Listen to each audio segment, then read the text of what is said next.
Hey, what's up, everyone? This is me, Dre. First and foremost, my hands up, don't shoot. Anyway, the other day I was going to make this video because my homeboy, Nico, I used to work with him at Providian Financial a few years back. He posted on Facebook this story about Scholastic. It's a publishing company, has a lot of kids' books.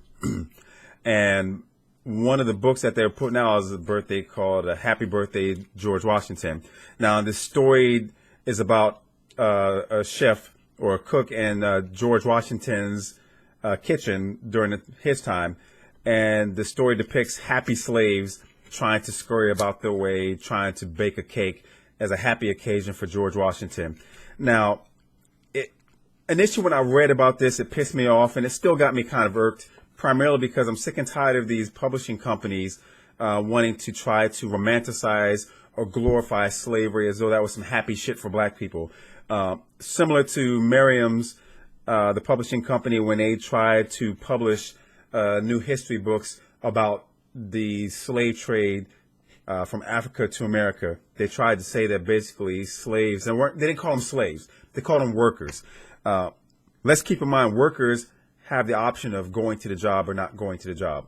Workers get paid for the shit they do. Slaves were fucking ripped from their land. African slaves, let's talk about that.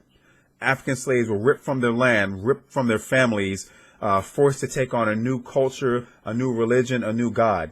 And they tried to say that slaves, or actually workers, were brought over to perform labor. No, motherfucking slaves were brought over, and the penalty for not doing the forced labor was death, separation from the family.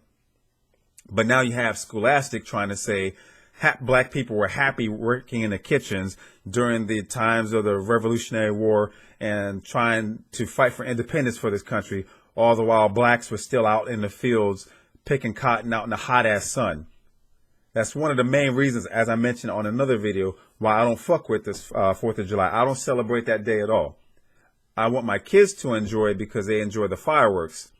But as a parent, as a black parent especially, I've always made a lot of emphasis in making my kids understand this is not a holiday for black people, because while white people were fighting for their own independence, they weren't fighting for ours.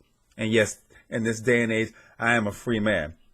But his story, as it's written, talking about the history that white people write about, and a lot of people are going to say, well, you must hate white people. I get a lot of people that come to my channel and say that I hate white people, despite the fact that I have 2 biracial kids with a white woman. So yeah, I must really hate white people. And that's not even a focus of this story.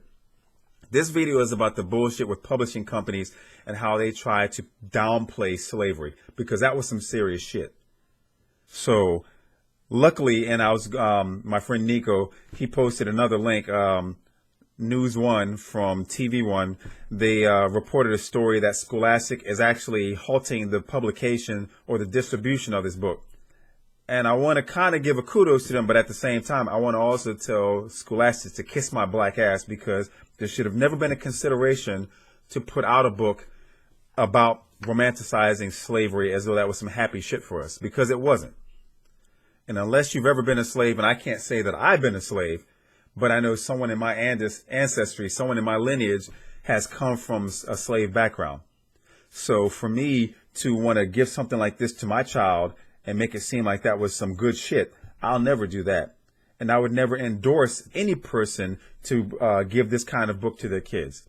Yes, one of the co-writers was black, and she can kiss my ass too, because she should have never co-signed to this bullshit. Anyway, I want to make this video as short as possible. I'm on my lunch break for work. I got pizza in my kitchen waiting for me to chow down, and then I got to go back to work and get screamed at by angry ass customers. Anyway, if you like this video, I hope that you like, subscribe, and share. Don't forget to check me out on Facebook. Peace.